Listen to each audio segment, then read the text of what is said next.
Basically a liberal heckler who snuck in here today. I'm a liberal heckler. Well, I've actually never seen you heckling the Prime Minister. It's no secret that successive conservative leaders, be it provincial or federal, always have one natural perceived enemy, and that's the media. Hello, I'm Adrienne Batra. With me are Lorrie Goldstein and Brian Lilley. Lorrie, I sort of cheekily give that introduction only because oftentimes conservative leaders, one who I used to work for many moons ago, has found great success when it comes to running against the media. But the new conservative leader, Pierre Poilievre, has had what some could say are two tussles with the media in the last just couple of weeks. He's only been leader for 3 weeks. So is this a strategy that he's going to employ? Is it going to work? Does it calm down? Does it change? What are your thoughts? He said in May in a podcast with Jordan Peterson that he was going to do exactly this, that he considers particularly the parliamentary press gallery that most intensively covers Ottawa and most especially the CBC, which he wants to completely defund, that they are the gatekeepers. They are the same gatekeepers as the PMO. They're the same gatekeepers as the so-called liberal chattering classes and the Laurentian elite, and that he didn't say he was going to declare war on them, but he said he was going to go around them to talk to people.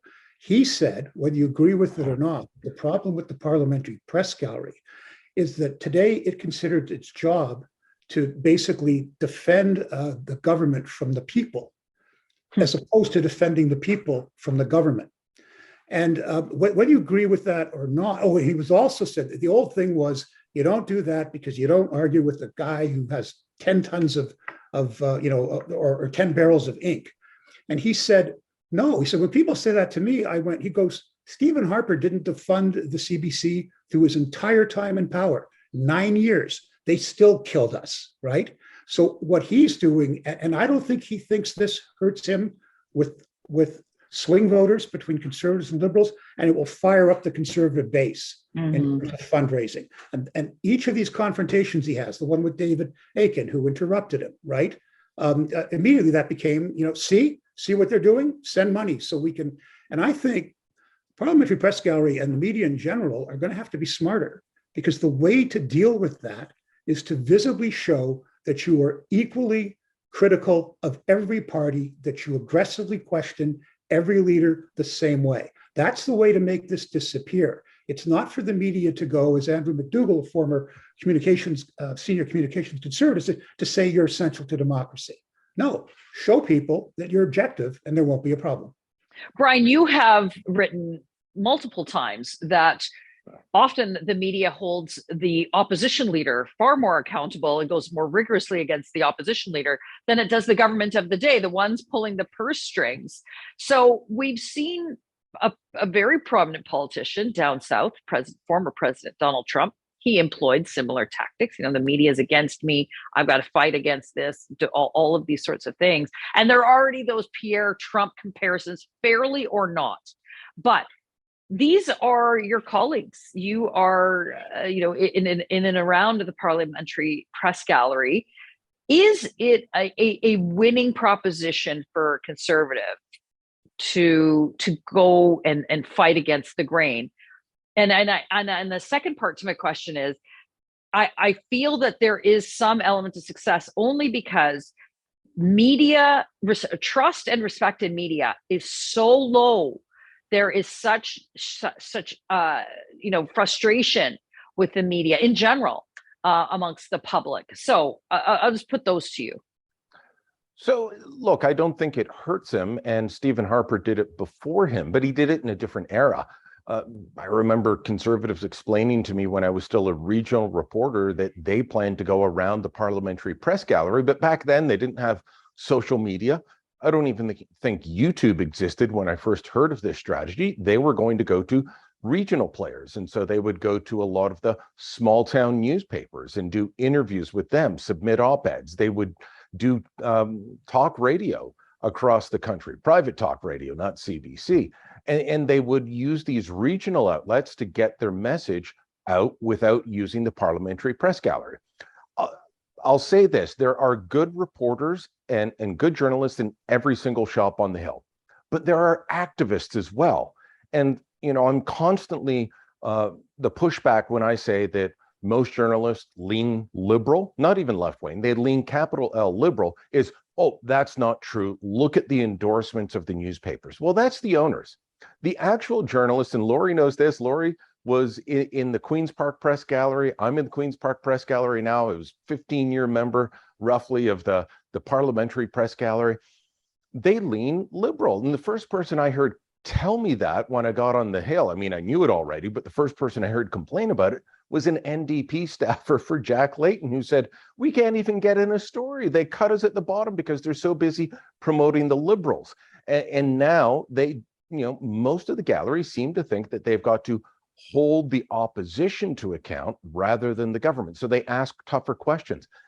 There's no grand conspiracy. It's not due to bailout money because the TV networks don't get it. It's because most of them lean that way. That's their political inclination, and they view conservatives with skepticism, a skepticism that they don't have for the government. So the government comes out with a grand plan, says, we're going to do this. It's mostly about, how will you work with the provinces? How will this be rolled out? How, isn't this a great thing? If the conservatives come out with a plan, it's, you're wrong. This will never work. I've got 5 experts over here. It's been this way for decades. I don't see it changing anytime soon. So try a different tactic, and maybe Pierre's tactic will work. So, Lorrie, there is this whole new world out there, and that's the world of social media. It's changed how campaigning is done. It's changed how a message gets across. I talk about this all the time on any various panel that I'm on. Politicians can go over what is the so-called mainstream media's head. And that includes us. Toronto Sun. We know. We all know we lean conservative. We endorse conservative. That's what our editorial stance has been for 50 years, and that's likely not going to change for the next 50. But we own that. We put it out there. No one is going to question, where we go one way or another. But that's our opinion, and that's our editorial position. It's one thing for it to be, just straight up news. To Brian's point, I think they've skewed that. They've blurred those lines about what's reporting on the news versus what is opinion. Those lines are blurred in a way. But that said, I say that because I want to pivot to this next sort of conversation about the CBC, because I think it all dovetails into this. And that is a report first reported by La Presse that CBC is going to allow some of their journalists to express their own opinion on news stories, not opinion makers, just pure news stories. And now we've asked the CBC for comment. Brian will talk about that. But this notion of the objectivity is what Pierre Poilievre is saying. There is no objectivity. So what's going on here? Well, it's a weird thing, because when I first heard about that CBC policy, as somebody who's covered, in the past politics, not as a reporter, and looking at what our reporters do when they cover politics, which is they're straight shooters, right? But maybe in this modern world, it's better to acknowledge and admit that our reporters are going to give our personal opinion about the news that we are reporting to you. In a way, given where we, like, in my generation of political reporters, what? you're going to do what? Maybe in this generation with social media, it is better to have everybody nail their colors to the wall. Here is our view here now. And to be fairness to the parliamentary guest gallery, the media, everybody, what institution in society today hasn't lost credibility with the public? You look at polls, certainly the media, politics, the courts, justice, the police, immigration policy, everything is under assault. So I think, in fairness, this is part of a larger issue. But on the basic issue, to me, it's all just a normal extension of. There was another report that came out about Canadian universities are predominantly, the professors are prominently leftist, and they intimidate their conservative colleagues into silence. Thomas Sowell, the great American conservative thinker, said the next time a professor says academic objectivity is important, ask how many Republicans there are in the sociology department. We know that, and the reporters today came out of that university system. And so I think Brian is totally right. It's not overt. It's not let's go out today and destroy the Conservative Party and praise the Liberals. It's that most reporters, as opposed to most owners who are conservatives, including our paper, which is why we all endorse the Conservatives, most of them, they're just attuned on things like daycare, climate change. They're just attuned more to the Liberal message. And the problem becomes is that, and then they report on it. It's unbelievably how bad it's reported. Climate change, I've written about that for years. The problem with climate change is not reporters deliberately trying to misrepresent things.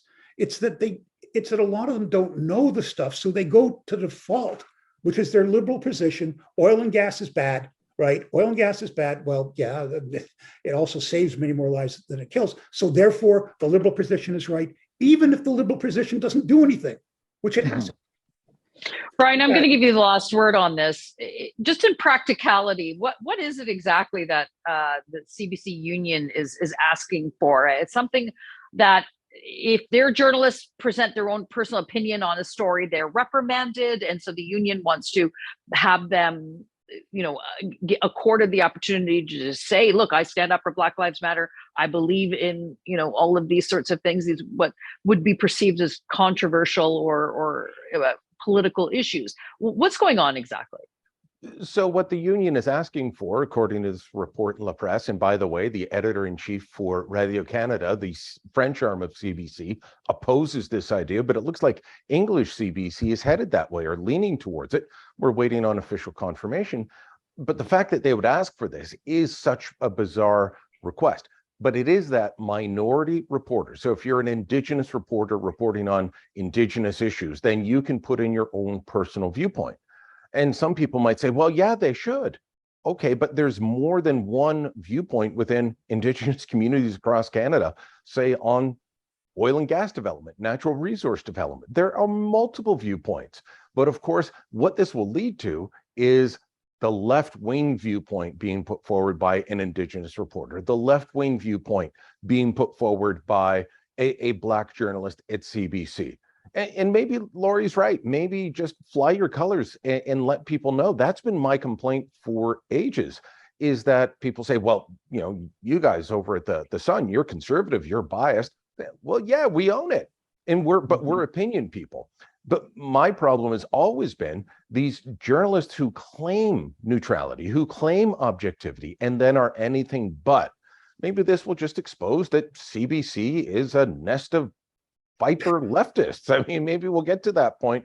Pierre Trudeau used to call Redcan a nest of separatists. Well, CBC English Canada is a nest of leftists. And let's put it out there for everyone to see. Stop pretending that they're objective in any way, shape, or form.